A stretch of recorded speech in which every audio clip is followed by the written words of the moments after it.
마태복음 1장입니다. 마태복음 1장 22절, 23절입니다. 마태복음 1장 22절, 23절 말씀입니다. 신약 1면입니다. 우리 함께 한 목소리로 합독하시겠습니다. 함께 봉독합니다. 이 모든 일이 된 것은 주께서 선지자로 하신 말씀을 이루려 하시니니 이르시되 보라 처녀가 잉태하여 아들을 낳을 것이요 그의 이름을 임마누엘이라 하리라 하셨으니 이를 번역한즉 하나님이 우리와 함께 계시다 함이라. 아멘. 할렐루야. 네, 오늘도 우리 온라인으로 또 우리 이 본당에서 함께 예배하시는 우리 모든 하나님의 백성들에게 주의 은혜와 평강이 넘치시기를 주님의 이름으로 축복합니다. 네, 우리 지난 시간에 예수 그 이름의 비밀 3번 했습니다. 예수 그리스도 주 했습니다. 오늘은 임마누엘입니다. 오늘 본문에서 다루고 있는 임마누엘이라는 그런 예수 그리스도의 이름을 우리가 한번 알아볼까 합니다. 임마누엘은 오늘 본문에서 말씀하시는 것처럼 하나님이 우리와 함께 계시다라는 뜻이 담긴 예수님의 이름입니다. 그래서 저는 예수님도 좋고 그리스도도 좋고 주도 좋지만 예수님의 이름 중에서 특별히 저는 임마누엘이라고 하는 이 이름이 참 좋습니다. 늘 우리와 함께 계신다. 나와 함께 계신다. 내가 뭐간데 내가 참 이 부족하고 연약한 사람인데도 불구하고 하나님이 그렇게 함께 해주신다라고 하는 그 은혜가 있기에 저는 임마누엘이라고 하는 이 예수님의 이름이 참 좋습니다. 오늘은 이 말씀에 담긴 영적인 의미를 우리가 한번 살펴보고자 합니다.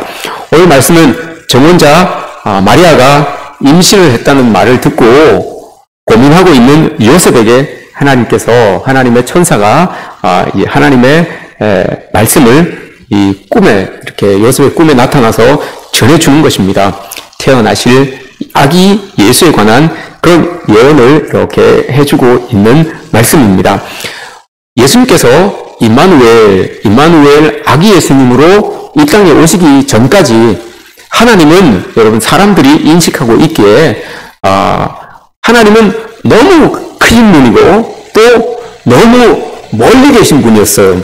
그래서 가까이 하기도 참 두려운 분이었고 다가가기도 참 무서운 분이었습니다. 사람들이 그렇게 하나님을 인식하고 있었습니다. 구약의 사람들과 또 예수 그리스도의 나심 이전에 있었던 모든 사람들은 하나님에 대하여서 너무 두려웠던 거예요. 너무 겁이 났던 거죠. 한번 생각해 보십시오, 여러분. 거인이 아무리 다정하고 부드럽게 말해도 그럼 그 소리는 천둥같이 울려서 듣는 사람의 심장이 조금 이렇게 간담이 서늘하게 만드는 그런 이 경우가 있습니다. 그 존재 자체가 너무 커서 본의 아니게 다른 사람들에게 좀 두려움을 줄 때가 있습니다. 그렇지 않습니까, 여러분? 저하고 이렇게 한 3m, 4m 되는 사람하고 이렇게 같이 있으면 누가 여러분 좀 위압감이 있습니까? 제가 위압감이 있겠습니까? 여러분들에게 한 4m 정도 되는 사람이 여러분들에게 위압감이 있겠습니까? 제가 여러분들에게 이렇게 이야기를 하지만 4m 되는 사람의 목소리는 어떨까요? 이러면서 그죠? 웅장한 목소리가 나가지 않겠습니까? 그러니 그 사람을 그냥 보는 것만으로도 대하는 것만으로도 좀 두려운 감이 있어요. 두려운 감이 있고 하지요. 성경에서 하나님이 인간에게 이렇게 나타나실 때 똑같이 이런 문제가 있었습니다. 신의 산에서 하나님께 이스라엘 백성들에게 말씀하실 때에 마치 지진이 일어나는 것 같았어요. 사람들이 듣기에 지진이 일어나는 것 같았습니다. 산이 울렸어요. 그래서 이스라엘 백성들이 공포에 사로잡혀서 땅에 엎드려져서 땅에 다 엎드린 채 눈을 감고 고개도 들지 못하고 그 하나님의 천둥 같은 소리를 듣고만 있었던 때가 있었죠. 공포에 이렇게 사로잡혀 있었던 때가 있었습니다. 그래서 하나님께서 성경에서 하나님이 사랑하시는 사람들을 만날 때 꼭 습관적으로 하신 말씀이 있습니다. 뭘까요, 여러분? 하나님께서 자기가 사랑하시는 사람들을 만날 때 꼭 습관적으로 하시는 말씀이 있었어요. 두려워하지 말아라, 놀라지 말아라. 나는 너의 하나님이다. 라고 이렇게 말씀하셨어요. 너무 크고 너무 두려우신 분이기 때문에 말씀으로 이렇게 다가가도 사람들이 너무 두려운 거예요. 그래서 하나님은 그들을 찾아가실 때에 만나실 때에 두려워하지 말아라. 나 너의 하나님이다. 놀라지 말아라. 나 너의 하나님이다. 라고 이렇게 말씀을 하셨습니다. 그래도 여러분, 그 목소리는 천둥 같았고 큰 폭포 소리 같았습니다. 그리고 그 주위에는 늘 불기둥이 솟아 있었고 번개가 빛나서 사람들에게 두려움의 대상이었습니다. 하나님이 그런 분이었습니다. 그 때문에 하나님께서 이제 방법을 달리 하셨어요. 늘 찾아가서 두려워하지 말아라, 놀라지 말아라, 내가 너의 하나님이다, 이렇게 이제 말씀하시는 것에서 방법을 달리 하셨어요. 어떻게 방법을 달리 하셨는가 하면 그 큰 영광의 빛을 줄이셨어요. 쫙 줄이셨어요. 그리고 그 큰 목소리를 감추셨어요. 그리고는 아주 작은 예수님의 모습으로, 아기의 모습으로 말 구유에 이렇게 예수님께서 오신 겁니다. 그 높고 그 먼 곳에서 그 크신 분이 여러분 우리의 가까이에서 그 보좌를, 하늘 보좌를 다 박차버리시고 이제 누구나 가까이 가서 만질 수도 있고 접근하기도 쉬운 그런 아기 예수의 모습으로 그 가난한 동네 베들레헴의 말구유에 아기 예수의 모습으로 이렇게 오셨습니다. 구유에 누워서 여러분 새근새근 잠자고 있는 그 아기를 보면서 두려워라 라고 하면서 도망갈 사람이 있겠습니까? 그 아기에 자고 있는 생듯이 웃고 있는 그 모습을 보면서 여러분 놀라서 자지러질 사람이 있겠습니까? 예수님은 그 크신 빛을 감추시고 그 높은 보좌를 탁 차버리시고 사랑하는 사람들에게 다가오시기 위하여서 아기 예수로 누구나 가장 낮고 천한 사람들 누구나 하나님 앞에 와서 아무 두려움 없이 하나님의 손을 이렇게 잡을 수 있는 그 자리로, 그 위치로 예수님의 모습으로 이렇게 예수님께서 우리에게 오신 것입니다. 그것이 여러분 임마누엘입니다. 그 하나님이 구유의 아기 예수님으로 오셨지만 전지전능하신 하나님이라는 것은 변함이 없습니다. 또한 그 하나님이시지만 우리와 함께 우리의 모습으로 또 인간의 모습으로 이 땅에 오셨다는 것도 변함이 없는 사실입니다. 거기에 예수님께서는 인간이셨기 때문에 여러분 배고픔도 느끼셨지만 하나님이셨기 때문에 동시에 하나님이셨기 때문에 오병이어로 5,000명을 먹이실 수가 있으셨던 분입니다. 또한 예수님은 인간이셨기 때문에 목마름을 느끼셨지만 또 하나님이셨기 때문에 물 위를 걸을 수도 있으셨던 분입니다.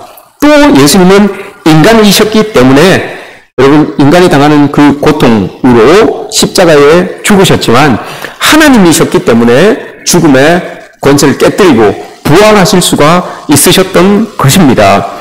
임마누엘 이 하나님은 여러분 우리에게 이렇게 경배를 받으시면서 동시에 우리가 손을 잡을 수 있는 그런 하나님이라는 것을, 그런 예수님이라는 것을 우리가 늘 기억해야 됩니다. 하나님으로서 이런 모습이 있지만 또 우리 인간에게 다가오시는 그 인간적인 모습도 있다는 것을 우리가 기억해야 되는 것이죠. 그래서 여러분 기억해야 됩니다. 우리가 하나님을 함부로 할 수 없는 하나님입니다. 그러나 항상 그분에게 다가갈 수 있는 그런 하나님, 이분이 바로 우리에게 오신 임마누엘 하나님, 우리와 함께 하시는 임마누엘 하나님이시다라는 것입니다.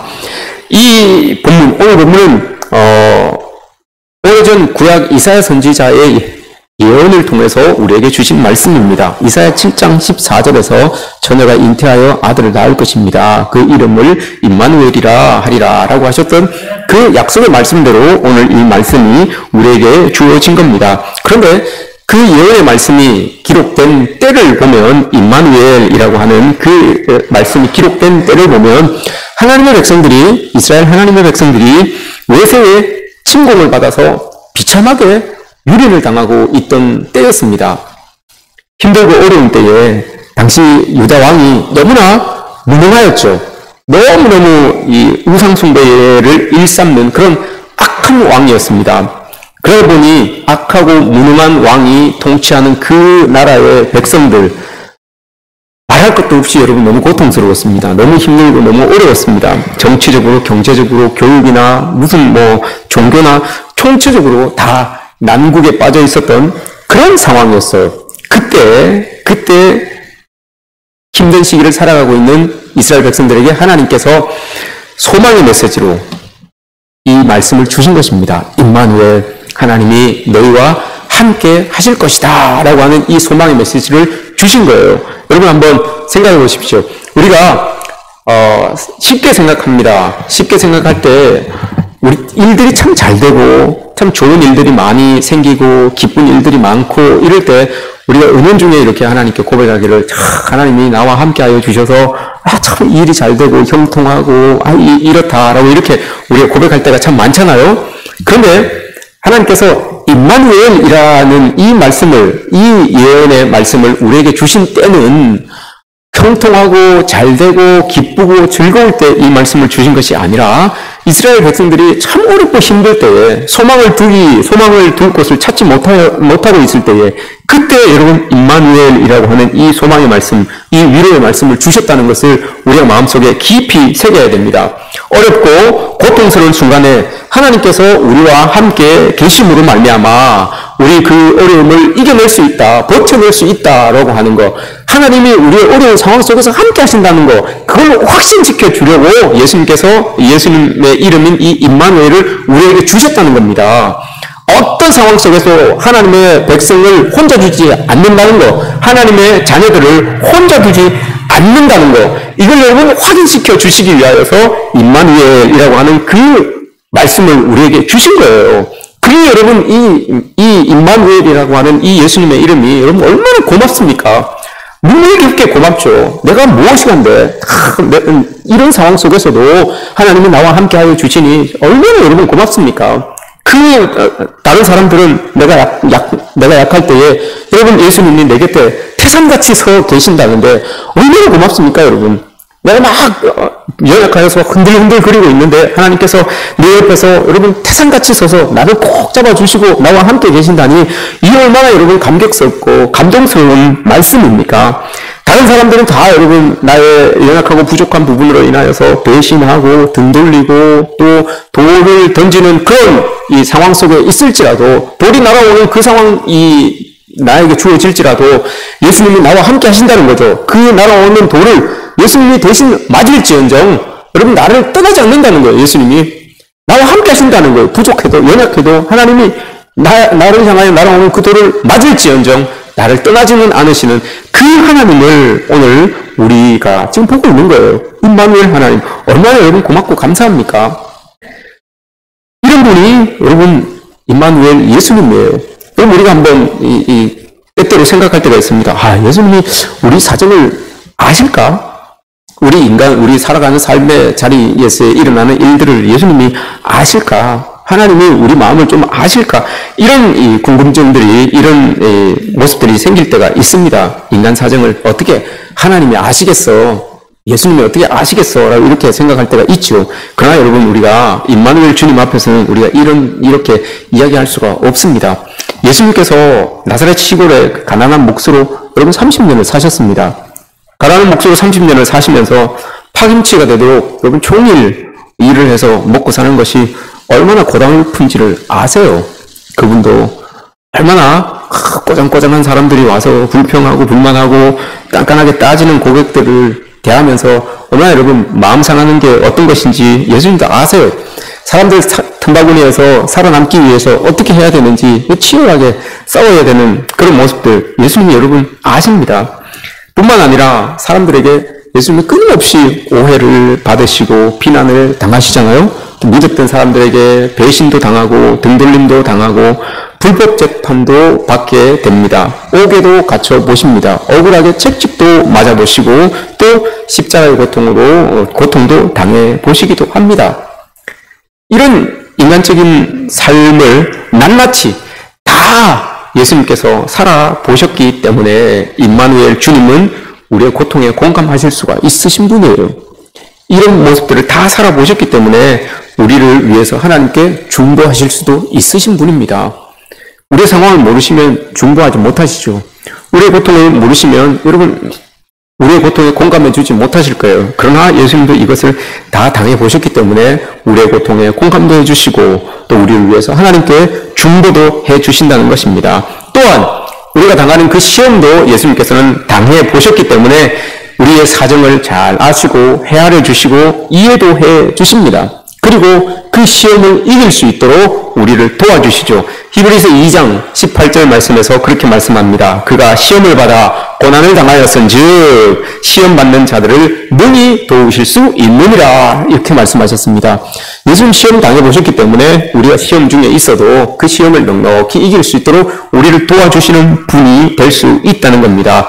여러분 오늘 이 말씀을 우리가 의지하여서 우리 인생의 어려운 일들, 모든 아픔들, 고통의 순간에 우리와 함께 하시는 그 주님 임마누엘의 이름을 부르시기를 주님의 이름으로 축복합니다. 그분이 분명히 여러분 그분의 평안함이 우리를 지켜주실 겁니다. 그분의 은혜가 우리를 치유해 주실 것입니다. 또한 그분의 능력이 우리에게 살 길을 열어주실 줄 믿습니다. 다니엘서에 보면, 다니엘서 3장에 보면 느부갓네살 왕을 이렇게 숭배하지 않으면, 절하지 않으면 사람들을 풀무불에 던지는 일이 있었습니다. 다니엘서 3장에 보면 그래서 다니엘의 3명의 친구가 이 느부갓네살 왕에게 절을 하지 않았어요. 신상에다가 절을 하지 않았습니다. 그래서 이 3명을 이 옷도 입은 채 그냥 꽁꽁 묶어서 풀무불에 집어 던지잖아요. 그 풀무불은 여러분 당시에 지금도 그렇지만 유전이 이렇게 많았잖아요. 유전 기름이 많이 났기 때문에 그곳에서 그냥 불만 붙여놓으면 계속 타는 거예요. 계속 타는 거예요. 그래서 당시의 사람들은 그것을 일컬어서 영원히 타는 불, 영원히 꺼지지 않는 불이라고 해서 이걸 신성시했어요. 신비하게 생각하고 있었어요. 그게 풀무불이에요. 그 풀무불에다가 이제 이 다니엘의 세 친구를 집어넣은 거죠. 집어넣고 난 다음에 이제 끝났다. 7배나 더 뜨겁게 해라 라고 해서 집어넣었어요. 그러니 집어넣으면서 이제 끝났다 라고 이렇게 생각을 하죠. 세상 사람들은 여러분 다 그렇게 생각합니다. 평소보다도 7배나 더 뜨거운 불에 이제 꽁꽁 묶여서 들어갔으니 뭐 길이 있습니까? 무슨 뭐 살 길이 있습니까? 묶여서 들어갔는데 줄 타는 것보다 내 몸이 타는 게 빠르겠죠. 그죠? 끝난 거예요. 세상 사람들이 봤을 때는 이제 끝났다. 살아날 확률은 거의 없다. 이렇게 생각을 하고 있었던 거죠. 그런데 참 희한한 일이 벌어집니다. 분명히 그곳에 꽁꽁 묶은 채로 던져진 3명을 집어넣었어요. 그죠? 3명을 떡 집어넣었는데 사람들이 이렇게 보니까 그를 집어넣은 왕과 신하들이 이렇게 보니까 4명이 돌아다니는 거예요. 불구덩이 속에 3명을 집어넣었는데 꽁꽁 묶은 채로 3명을 떡 집어넣는데 다 풀린 채로 4명이 자기 안방 다니듯이 그 불굴 안을 4명이 돌아다니고 있는 거예요. 깜짝 놀란 거죠. 이 사람들이 깜짝 놀란 거예요. 그래서 보니 다니엘서 3장 24절 이하에서 이렇게 고백을 합니다. 원래는 꽁꽁 묶여 있는 3명이 들어갔는데 다 풀려져 있는 채로 4명이 돌아다니고 있다. 그러면서 고백하는 게 4번째 사람은 그 넷째의 모양은 신들의 아들과 같더라 라고 이렇게 이야기합니다. 그 4번째 사람은 신들의 아들과 같더라 라고 이렇게 이야기를 합니다. 그 여러분 4번째 사람이 우리와 함께 하시는 임마누엘 예수님임을 믿습니다. 이렇게 되는 겁니다, 여러분. 하나님을 섬기고 하나님이 우리와 함께 하신다는 것은 이런 거예요. 우리가 꽁꽁 묶여서 세상 사람들은 야 이제 끝났다. 뭐 저렇게 됐는데 저 상황에서 뭐 무슨 길이 있겠나 라고 이렇게 생각하지만 여러분 임마누엘 하나님께서 함께 하시면 그 꽁꽁 묶은 것도 삼줄이 타는 것처럼 여러분 다 풀려지게 됨을 믿습니다. 그리고 여러분 그 불도 뒤쪽에 쭉 보면 어떻게 고백을 하는가 하면 7배나 뜨겁게 했던 그 불인데 그 3명의 사람들의 머리카락 하나도 거스르지 못했다라고 이렇게 이야기를 합니다. 옷을 입고 들어갔는데 그 옷도 옷 색깔도 하나 변하지 않았다라고 이렇게 이야기를 합니다. 불탄 냄새도 없더라라고 이렇게 이야기를 합니다. 하나님께서 함께 하시면 이런 은혜가 있을 줄 믿습니다. 불구덩이 하나님이 함께 하시면 여러분 불구덩이도 내 집 안방처럼 다닐 수 있는 은혜가 주어집니다. 어떻습니까? 여러분 좋지 않습니까? 그 고난의 자리, 그 힘든 자리, 그 어려움의 자리도 여러분 하나님이 함께 하시면 내 집 안방 돌아다니듯이 돌아다니는 거예요. 여러분 안방 다니시는 그 마음이 어떠십니까? 여러분 불안불안합니까?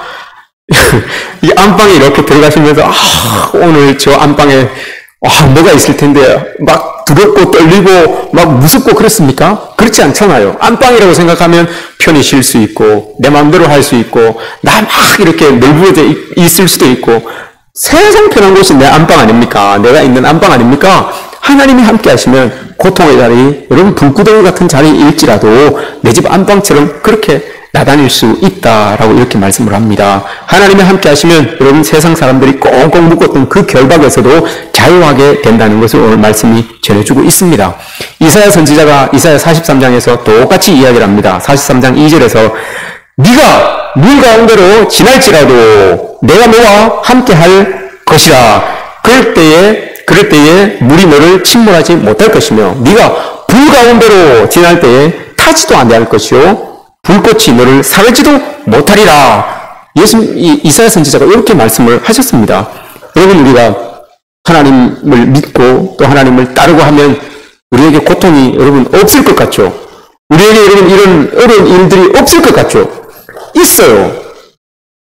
여러분, 예수님 믿는다고 어려운 상황들이, 어려운 어떤 형편들이 우리에게 주어지지 않는 게 아니에요, 여러분. 우리에게도 있어요. 분명히 어려운 일들이 있어요. 예수님을 아무리 잘 믿어도, 예수님을 바로 내 앞에서 면전에서 보고 믿음 생활해도 너무 고난이 우리에게 있어요. 어려운 상황이 있어요. 그럼 그걸 어떻게 여러분 이겨냅니까? 임마누엘 하나님이 함께 하시면 이걸 어떻게 이겨낸다고요? 예수님이 여러분 우리와 함께 하심으로 인하여서 그 불을 치워주시지는 않아요. 그 물을 여러분 치워주시지는 않아요. 오늘 이사야가 이야기한 것처럼, 이사야 43장에서 말씀하신 것처럼 불 가운데로 지나가게 만들어요. 물 가운데로 여러분 지나가게 만듭니다.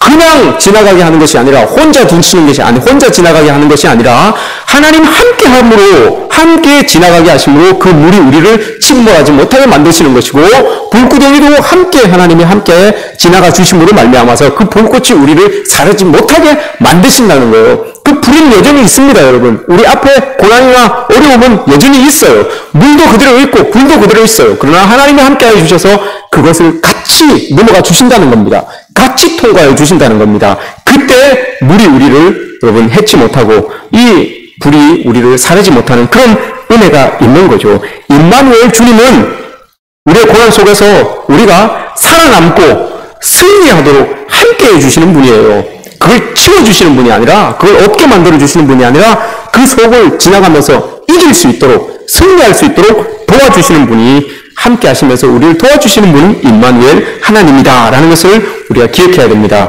그러니 여러분, 우리가 고난을 치워주지 않으셨다고 하나님 앞에 원망할 게 없어요.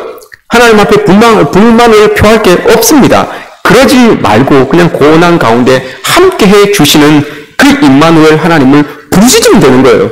그 하나님을 의지하면서 함께 하나님과 넘어가면 되는 겁니다. 바울이 그렇게 고백하잖아요. 자기의 그 고난의 원천이라고 할 수 있었던 가시, 육체의 가시가 있었어요. 육체의 가시를 놓고 하나님께 기도했잖아요. 하나님, 이거 없으면 사역을 더 멋지게 잘할 수 있을 텐데 하나님 이거 좀 치워주십시오 라고 3번이나 기도했습니다. 근데 하나님께서 말씀하시기를 네 은혜가 네게 족하다라고 이렇게 말씀을 하십니다. 그리고 난 다음에 바울이 아주 멋있는 고백을 해요. 고린도후서 12장 7절에서 네 은혜가 네게 족하다라고 하고 난 다음에 사도 바울이 뭐라고 고백하는가 하면 그러므로 그리스도의 도리어 크게 기뻐함으로 나의 여러 약한 것들에 대하여서 내가 자랑입니다 라고 이렇게 이야기를 했어요.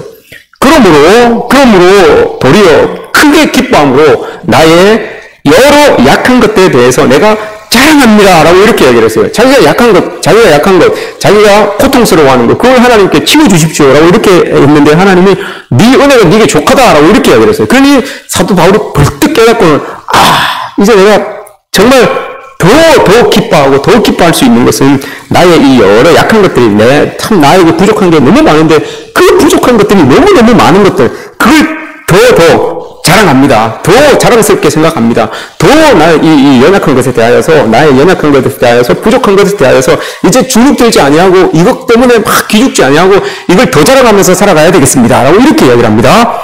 왜 그랬을까요, 여러분? 네 은혜가 네게 족하다라고 하고 난 다음에 난 약한 것으로 인하여서 이제 더 자랑하겠습니다 라고 이렇게 이야기를 했어요. 왜 그랬을까요? 그 뒷구절을 우리가 잘 안 읽어요. 그 뒷구절이 또 있어요. 바로 이어서 계속 이 이야기를 해주는데 왜 그런가 하면 이는 그리스도의 능력이 내게 머물게 하여 함이라. 이게 무슨 뜻입니까, 여러분? 이게 임마누엘이에요. 이게 임마누엘이에요. 그리스도의 능력이, 그리스도가 내게 머물게 하려 함이라, 그리스도가 나와 함께하게 하려 함이라. 내가 약한 것들 때문에, 알고 보니 야, 내가 약한 것들 때문에 하나님이 나와 함께 했다는 거예요. 내가 참 부족했기 때문에 하나님이 나와 함께 해줬다는 거예요. 그건 몰랐던 거예요. 그건 몰랐던 거예요. 그래서 내가 약할 때마다 하나님께 하나님 이것 좀 어떻게 해주십시오, 저것 좀 어떻게 해주십시오 라고 이렇게 하나님께 고백을 했는데, 하나님이 네 은혜가 내게 족하다라고 하는 이야기를 탁 하면서 깨달은 거예요. 아, 맞구나. 내가 약하니까 하나님이 나와 함께하여 주심으로 말미암아서 이 약한 것들을 하나님이 함께하여 주셔서 나에게 은혜가 되게 만드는구나. 나의 이 부족한 것에 하나님이 함께하여 주심으로 말미암아서 이것이 은혜가 되게 만들어 주시는구나. 이걸 사도 바울이 깨달은 거예요. 그래서 내가 더 크게 기뻐하고 더 크게 자랑해야 되겠다. 나의 약한 것들을. 왜? 내가 약한 것들을 고백하면 고백할수록 하나님이 나와 함께 해주심으로 그 약한 것들을 하나님의 은혜로 바꿔주시니까 얼마나 여러분 기쁘겠습니까? 우리에게 이런 은혜가 있기를 원합니다. 약할수록, 여러분 힘들수록 그걸 자랑하세요. 하나님이 나와 함께 해주시니 여러분 그 약한 것들이 자랑이 되는 것 아닙니까? 임마누엘이 여러분 원래 이런 의미를 가지고 있는 거예요. 임마누엘은 그냥 하나님이 나와 함께 하심으로 끝나는 게 아니에요. 내 아픔과 내 가시가, 내 고난과 내 슬픔이 임마누엘로 인하여서 은혜로 바뀌어지는 그 자리까지 가는 겁니다. 그래야지만 여러분 임마누엘 하나님이 함께 하시는 의미가 있는 것 아닙니까? 사도 바울이 정확하게 알고 있었어요. 사도 바울이 내가 약한 것 때문에 난 늘 이랬는데 하나님 이것 때문에 늘 고민했는데 깨달은 거예요. 하나님이 네 은혜가 네게 족하다라고 하시면 그 은혜를 딱 깨닫고는 야, 내가 약할수록 임마누엘 나와 함께 하시는 하나님으로 인하여서 저 약한 것들이 은혜로 바뀌는구나. 저 가시가 은혜로 바뀌는구나. 나의 이 고난의 삶이 은혜로 바뀌는구나. 이걸 사도 바울이 알았던 겁니다. 우리에게 함께 하시는 그 임마누엘, 여러분 그 임마누엘이 함께 하시는 말미암아서 우리의 고난의 자리, 우리 힘든 자리, 우리의 어려움의 자리가 은혜의 자리로 바꿔지시는 축복이 여러분들에게 있기를 주님의 이름으로 축복합니다. 임마누엘 하나님과 함께 하기 위하여서 우리에게 여러분 요구되는 게 있어요. 그냥 임마누엘 하나님이 늘 우리와 함께 하시면 좋은데 하나님이 우리와 함께 하시기 위하여서 우리에게 요구되는 게 있습니다. 많은 것들이 요구되겠지만 특별히 하나님께서 우리에게 요구하시는 게 있어요. 하나님 입으로 직접 하신 말입니다. 레위기 19장 2절 말씀. 너희는 거룩하라. 나 여호와 너희 하나님이 거룩함이니라 라고 이렇게 말씀하세요. 여러분 한번 생각해 보십시오. 거룩하신 그 하나님이 나와 함께 하시는데, 거룩하신 그 하나님이 때묻지 않은 그 하나님이 나와 함께 하시는데 내가 여러분 돌아오면 어떻게 되겠습니까? 그건 상상도 못하는 거예요. 상상할 수가 없는 거예요. 하나님이 그렇게 깨끗한 분으로 나와 함께 하시는데, 거룩한 분으로 나와 함께 하시는데 내가 여러분 어떻게 돌아올 수 있겠습니까? 내가 어떻게 여러분 깨끗하지 않을 수가 있겠습니까? 우리 속담에도 금묵자 흙이라고 했어요. 검은 것을 가까이 하면 그 검은 게 나에게 묻는다고 했죠. 반대로 바뀌었어요. 하나님이 그 거룩한 그 하나님을 우리가 가까이 하고 그 하나님이 우리와 함께 하시는데 여러분 우리의 그 더러운 것들이 하나님을 더럽게 하겠습니까? 아니면 하나님의 깨끗한 우리를 깨끗하게 만들겠습니까? 율법은 여러분 구약에서 이야기했던 율법은 더러운 것들이 깨끗한 것들을 더럽게 만든다고 했어요. 그죠? 그래서 부정한 것들이 딱 닿으면 그 정한 것들이 그 부정함이 씻겨질 때까지 일주일 동안 격리됐었잖아요. 율법은 그랬어요. 율법은 더러운 것들이 접혀져서 정한 것들을 더럽게 만들었어요. 그러나 예수 그리스도는 달랐어요. 예수 그리스도는 여러분 이 땅에 오셔서 예수 그리스도의 그 거룩한 것이 더러운 것에 딱 부딪히면 그 더러운 것이 도리어 거룩한 것으로 바뀌어지게 되었던 거예요. 그 거룩하신 예수님이 우리와 함께 하시는데 우리 더러운 우리가, 연약한 우리가 여러분 깨끗하게 바뀌어져야 되는 것 아닙니까? 이게 여러분 하나님께서 우리에게 요구하시는 거예요. 임마누엘 하기 위하여서, 임마누엘 하나님이 우리와 함께 하기 위하여서 우리에게 요구하시는 건 거룩한 이것밖에 없어요. 거룩이 여러분 성경에서 460번 이상 나옵니다. 거룩이라는 단어가. 근데 나올 때마다 이 거룩이라고 하는 것은 명령이에요. 하나님께서 우리에게 주시는 명령이에요. 내가 거룩하면 너희도 거룩하라. 너희 이렇게 하기 위해서 거룩해야 된다. 너희 이렇게 해서 거룩해야 된다라고 계속 명령해 주세요. 왜 그렇습니까, 여러분? 하나님이 거룩하니 그 하나님과 함께하는 우리가 깨끗하지 않으면 안 된다는 것을 오늘 하나님께서 말씀해 주고 계시는 겁니다. 그럼 이 말씀을 한번 깊이 생각해 보셔야 됩니다. 하나님이 늘 내 곁에 계신다고 생각하면 아마 정신이 번쩍 들 거예요. 죄의 유혹에 빠져서 뭐 이렇게 죄된 것을 이렇게 하려고 하다가도 야, 예수님이 내 옆에 계시는데, 함께 계시는데 하면 정신이 번쩍 들 거예요, 아마. 뭐 이렇게 좀 나쁜 짓도 하려고 이렇게 하다가 예수님이 내 곁에 계신데 라고 생각하면 손이 떨려서 못할 거예요. 너희는 거룩하라. 이게 그 말이 있잖아요, 여러분. 내가 거룩한데 너희도 거룩하라라고 하는 말이 그걸 소리 떨려서 못하는 거예요. 하나님이 그렇게 거룩한데 우리가 어떻게 여러분 그럴 수가 있겠습니까? 이게 원래 죄를 짓고 살아가려고 하는 사람들에게는 임마누엘 하나님이 우리와 함께 하신다라고 하는 이 말씀이 엄청난 부담일 겁니다, 여러분. 그죠? 엄청난 부담일 거예요. 믿음 좋은 사람들에게는 하나님이 우리와 함께 하십니다라고 하면 얼마나 복된 말입니까? 얼마나 축복된 말입니까? 내가 참 진짜 물 가운데로 갈지라도 불 가운데로 그럴지라도 하나님이 나와 함께 하십니다라고 하면 얼마나 여러분 기쁘고 즐겁고 힘이 되는 말씀입니까? 그런데 조금 삐딱한 생각을 가지고 막 좀 죄도 좀 짓고 싶고 좀 화투도 한번 치고 싶고 소주도 한 잔 마시고 싶고 담배도 한 대 피고 싶고 뭐 이런데 하나님이 우리와 함께 하십니다. 임마누엘 하나님이 우리와 함께 하십니다라고 하면 어떻겠습니까, 여러분? 한 잔 기울이시면서 하나님이 우리와 함께 하십니다. 주님과 함께 한잔 하시고 안 되잖아요, 여러분. 될 수도 있죠. 저는 그게 꼭 죄라고는 이야기하지 않아요. 그러나 마음에 찔림은 있을 겁니다. 마음에 찔림은 좀 있을 거예요. 그죠? 없습니까? 안 하시니 모르겠죠. 안 하시니 모르겠지만 좀 찔림은 있을 거예요. 마음에 찔림은 있을 거예요. 그런 사람들에게는 이 하나님이 우리와 함께 하십니다. 임마누엘이라고 하는 이 말씀이 엄청난 부담일 거예요. 엄청난 부담일 거예요. 내가 뭐 좀 하려고 그러면 하나님이 우리와 함께 하십니다. 기스전에서 쟁쟁쟁쟁 이 소리가 들리면 뭘 하겠습니까? 나쁜 짓을, 여러분, 거룩한 우리가 뭘 하겠습니까? 아니, 이거 안 되는 거예요, 여러분. 순종할 때는 참 복된 말씀이지만, 불순종할 때는 너무너무 두렵고 떨리는 말씀이라는 것을 기억해야 됩니다. 그래서 여러분, 거룩함 없이 임마누엘 하나님과 동행, 하심을 기대했다가는 큰 코 다칩니다. 우리 하나님께서 요구하시는 그 거룩함이 없이 임마누엘 하나님과 동행하기를 원하시는 그런 마음을 가지고 있으면 여러분 큰 코 다쳐요. 사무엘상 4장에 이스라엘 백성들이 블레셋과 전투를 나갔다가 졌어요. 깨졌어요. 그래서 급하게 내린 결론이 야, 저 실로에 있는 하나님의 법궤를 가지고 와라. 그 하나님의 법궤는 하나님의 상징, 하나님의 임재를 상징하는 겁니다. 하나님의 임재가, 하나님의 족이 지금 실로에 법궤에 담겨져 있으니 그 하나님이 우리가 지금 함께 하지 않으니까 우리가 지는 거 아니냐. 그러니 빨리 가지고 와서 우리와 함께 하게 하자. 그러면 이긴다. 이렇게 생각을 했어요. 그래서 실로에 있는 그 하나님의 법궤를 가지고 왔어요. 가지고 와서 쫙 그걸 들고 이제 딱 나간 거죠. 하나님이 이제 우리와 함께 하신다. 라는 그 믿음을 가지고 딱 나갔어요. 졌습니까? 이겼습니까? 하나님이 우리와 함께 하십니다. 그 법궤를 가지고 나갔습니다. 졌습니까? 이겼습니까? 졌습니다. 졌습니다. 엄청나게 깨졌습니다. 그래서 그 법궤까지 뺏겼습니다. 왜 그랬겠습니까, 여러분? 하나님은 만으로 여길 수 없는 분이에요, 여러분. 하나님은 만으로 여길 수 없는 분이에요. 사무엘상 4장까지 1장, 2장, 3장을 한번 보시면 어떤 내용이 나오는가 하면 당시에 제사장이었던 엘리 제사장의 아들들의 내용이 나와요. 그 사람들이 여러분 뭐라고 이야기를 하는가 하면 하나님의 말씀이 여러분 어떻게 됐다고 합니까? 하나님의 말씀이 그들에게 들려지지 않아요. 하나님의 말씀이 아주 귀하게 여겨지는 그때였어요. 안 들리니까, 하나님의 말씀이 안 들려지니까. 엘리의 제사장들은 여러분 어떻게 합니까? 엘리의 아들들은 어떻게 합니까? 제사드리러 이렇게 가지고 물건들을, 그 물건을 태우고 난 다음에, 하나님께 태우고 난 다음에 그걸 가지고 취해서 나눠 먹고 이렇게 하는 거잖아요? 근데 그 태우기도 전에 좋은 것들은 자기가 가지고 갑니다.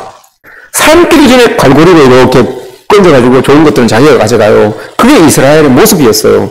그런 사람들이 전쟁에 나가서 졌다고 해서 하나님의 법궤를 가지고 와서 하나님이 우리와 함께 하십니다 라고 하면서 전쟁에 이길 것처럼 나가면 여러분 하나님이 그래 너희들 나와 함께 한다는 믿음이 있으니 내가 이기게 해줄게. 여러분 이렇게 하겠습니까? 하나님은 만으로 여김을 당하지 않아요. 갈라디아서 6장 7절에 있잖아요. 하나님은 없인 여기심을 받는 분이 아니에요. 만으로 여김을 받는 분이 아니에요. 삶은 이렇게 하나님 없는 것처럼 살면서 어렵고 힘든 상황 속에서는 하나님이 없으니까 우리가 지는 거다. 그러면 내가 가서 예배를 좀 더 열심히 드려봐야지. 내가 좀 더 헌금을 좀 더 해볼까? 내가 봉사를 좀 더 해봐야지. 여러분 그런다고 하나님께서 당장 우리의 어려움을 이기게 승리를 만들어주신다는 게 아니라는 겁니다. 하나님은 만으로 여김을 당하시는 분이 아니에요. 그래서 갈라디아서 6장 7절에서 하나님은 없인 여김을 당하시지 않는 분이라고 하면서 뒤에 뭐라고 합니까? 무엇을 심든지 그대로 거두리라 이렇게 이야기를 해요. 이 하나님께서 여러분 우리에게 요구하시는 게 이거예요, 여러분. 만으로 여기다. 이게 여러분 어떤 의미입니까? 하나님은 만으로 여기다. 갈라디아서 6장 7절에 이야기한 그 업신여기다라는 뜻이 여러분 어떤 의미를 가지고 있습니까? 뭐라고 합니까? 돼지코라고 이야기해요. 돼지코라고 옛날에 여러분 우리가 어릴 때 막 애들 놀리고 할 때 돼지코 이렇게 뒤집어서 막 놀리고 그랬잖아요. 그거예요, 여러분. 하나님을 놀리지 마십시오. 이렇게 이야기를 해요. 그게 하나님을 놀린다는 거예요. 하나님 모릅니까, 여러분, 그걸? 하나님은 다 아세요. 하나님 다 아시는데 모르는 척 하면서 여러분 하나님을 모르는 것처럼 그렇게 여기면서 놀리는 거예요. 돼지코를 뒤집어서 막 하나님을 향해서 하나님 내가 이런데 이렇게 한다는 거예요. 이게 하나님은 그런 존재가 아니라는 거죠. 하나님은 그런 존재가 아니에요. 여러분 다 알고 있어요. 그래서 무엇이든지 심든지 그대로 거둔다라고 이렇게 말씀을 하시는 이유가 바로 그겁니다. 이스라엘 백성들이 그렇게 법궤를 가지고 와서 이길 줄 알았지만 하나님은 만으로 여기심을 당하는 분이 아니에요. 그래서 여러분 법궤까지 빼앗기게 되는 그런 일을 이스라엘 백성들이 겪게 되는 거죠. 위대한 지도자 이 모세의 뒤를 이었던 여호수아가 여러분 정말 두렵고 떨렸겠죠. 모세가 행한 일들이 너무 커서 너무 위대한 일들을 이 모세가 잘 감당해 주었기 때문에 이제 그 자리를 자기가 매김해야 되기 때문에 참 두렵고 힘들었을 겁니다. 맡겨진 사명도 너무 컸고 또 상대해야 될 적도 너무 강했습니다. 그리고 또 미래는 너무 불투명했기 때문에 참 여호수아가 불안불안했을 겁니다. 무엇보다도 여호수아의 어깨를 짓눌렀던 것은 위대했던 전임자 모세의 빈자리가 너무 컸다는 것이겠죠. 그런데 그 떨고 있는 여호수아에게 하나님께서 나타나셨습니다. 여호수아 1장에서 15절에서 이렇게 말씀을 하십니다. 네 평생에 너를 대적할 자가 없으리라. 이렇게 이야기를 해요. 왜 그렇습니까? 내가 모세에게 함께하였던 것처럼 너와도 동행할 것이다. 이렇게 하나님께서 말씀해 주십니다. 여호수아에게. 이게 임마누엘이에요, 여러분. 내가 너와 함께 해줄 것이다. 내가 너와 동행해 줄 것이다. 라고 이렇게 말합니다. 그러면서 내가 너를 버리지도 않고 내가 너를 떠나지도 않겠다. 라고 이렇게 하나님께서 이 여호수아에게 팍 말씀을 주셨어요. 여러분 모세 자체가 위대해서 이 위대한 일을 감당한 게 아니었어요. 모세도 분명 위대했지만 여러분 그 모세를 사용했던 하나님이 위대하셨기 때문에 모세와 함께 하셨던 하나님이 위대하셨기 때문에 그 모세가 그 일을 감당할 수가 있었던 겁니다. 여호수아에게도 동일하게 그 위대하셨던 하나님께서 함께하여 주셔서 내가 너와 함께함으로 말미암아 너를 떠나지도 않고 너를 버리지도 않을 내가 함께함으로 인해서 이 일들을 감당해낼 것이다 라고 이렇게 여호수아에게 힘을 불어넣어 주십니다. 여러분 여호수아에게 함께하셨던 모세에게 함께하셨던 그 위대하신 하나님께서 예수 그리스도로 임마누엘로 우리와 함께하십니다. 우리를 떠나지도 않고 우리를 버리지도 않으시는 분이 여러분 예수 그리스도 그분이에요. 그분의 이름을 여러분 우리가 어렵고 힘들 때마다 불러 보는 거죠. 우리 인간들이 여러분 되게 두렵다라고 하는 것은 우리 문제의 크기가 우리가 가지고 있는 그 문제의 크기가 내가 가지고 있는 자원보다 훨씬 크다고 생각할 때 두려움이 자꾸 들어요. 사람들이 계속 두려워하는 것은 자꾸 자기가 가지고 있는 그 자신의 자원만으로 이 문제를 해결하려고 하니까 자꾸 두려운 마음이 드는 거예요. 나는 내가 가지고 있는 요것밖에 없는데, 난 내 능력은 요것밖에 안 되는데, 난 요것밖에 안 되는데 문제는 이렇게 커요. 문제는 이만해요. 우리 교회 재정은 요것밖에 안 되는데 밖에 지금 벌려놓은 일들은 이만큼이라고 해요. 이러면 여러분 두려워지는 거예요. 이러면 두려워지는 거예요. 우리는 지금 요것밖에 안 되는데 일들은 자꾸 눈덩이처럼 불어나고 이렇게 되면 여러분 두려워지는 거예요. 여러분 우리는 하나님의 일은 우리의 자산 보고 하는 게 아니에요.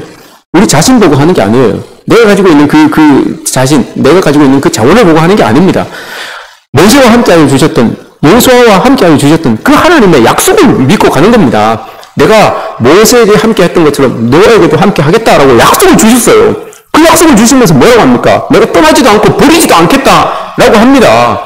이 약속을 붙들고 여러분 우리가 가는 것 아닙니까? 이게 여러분 바로 임마누엘입니다. 요셉이 고난 가운데 있었지만 그 보디발 장군이 요셉을 보면서 여러분 뭐라고 고백을 했습니까? 저 사람 형통한 사람이다 라고 이렇게 이야기를 했어요. 저 사람 형통한 사람이다 라고 이렇게 이야기를 했어요.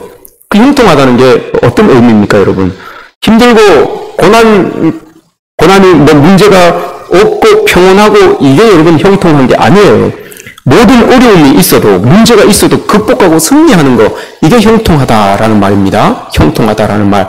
그 보디발을 보니까 자기 종인데도 불구하고 이러고 보니까 저 사람 참 형통한 거예요. 그러면서 뒤에 뭐라고 합니까? 하나님이 저와 함께 하심으로 저를 형통하게 하시는구나. 창세기 39장에서 그렇게 고백을 해요. 하나님이 저와 함께 하심으로 저를 형통하게 하시는구나. 창세기 39장에서 그렇게 고백을 해요. 여러분, 우리가 풍요한 가운데 있어도 형통하지 못한 사람이 있고요. 고난 가운데 있어도 형통한 사람이 있어요. 하나님이 함께 하시면 고난 가운데 있어도 형통한 삶을 살 줄 믿습니다. 그래서 여러분, 세상 사람들이 우리를 보고 애국왕 바로가 요셉을 보고 고백했던 것처럼, 보디발 장군이 요셉을 보고 고백했던 것처럼, 여호와께서 그의 범사에 형통하게 하심을 보았더라. 이 고백이 여러분 우리에게 있어야 되는 것 아닙니까? 우리 삶에 여러분 이런 고백이 주어져야 되는 것 아닙니까? 아무리 여러분 힘들고 어려운 상황 속에 있어도 떵떵거리며 살지는 못하여도 우리 삶의 자리에서 세상 사람들이 보기에 저 사람 고난 가운데 있는 것 같은데도 참 잘 견디며 넘어간다.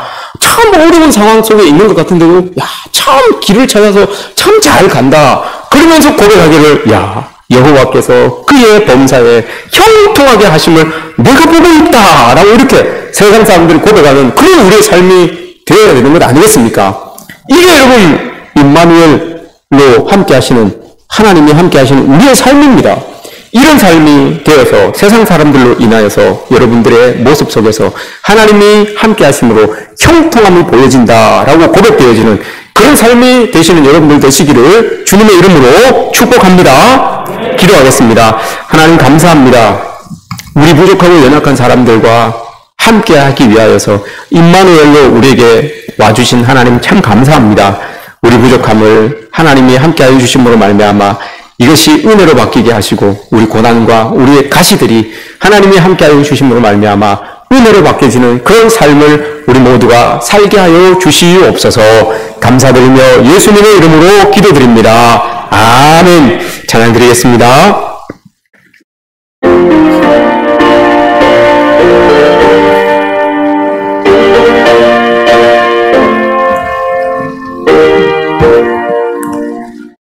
나의 하나님 받으소서. 주께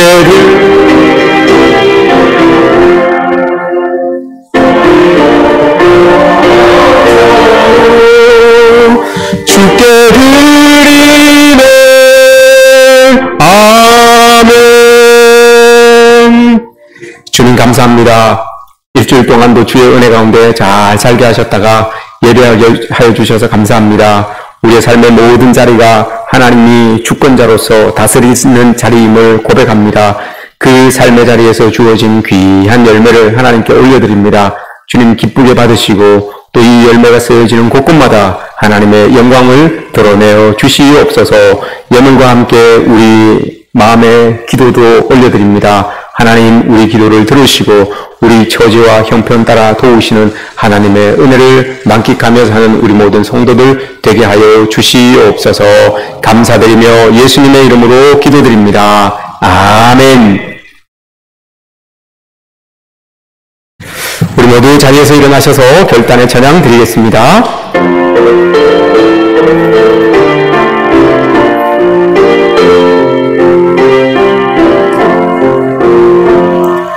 이 말씀 따라 사는 동안 지치지 않게 하시고 이 말씀 따라 사는 동안 주님 나라 이루소서.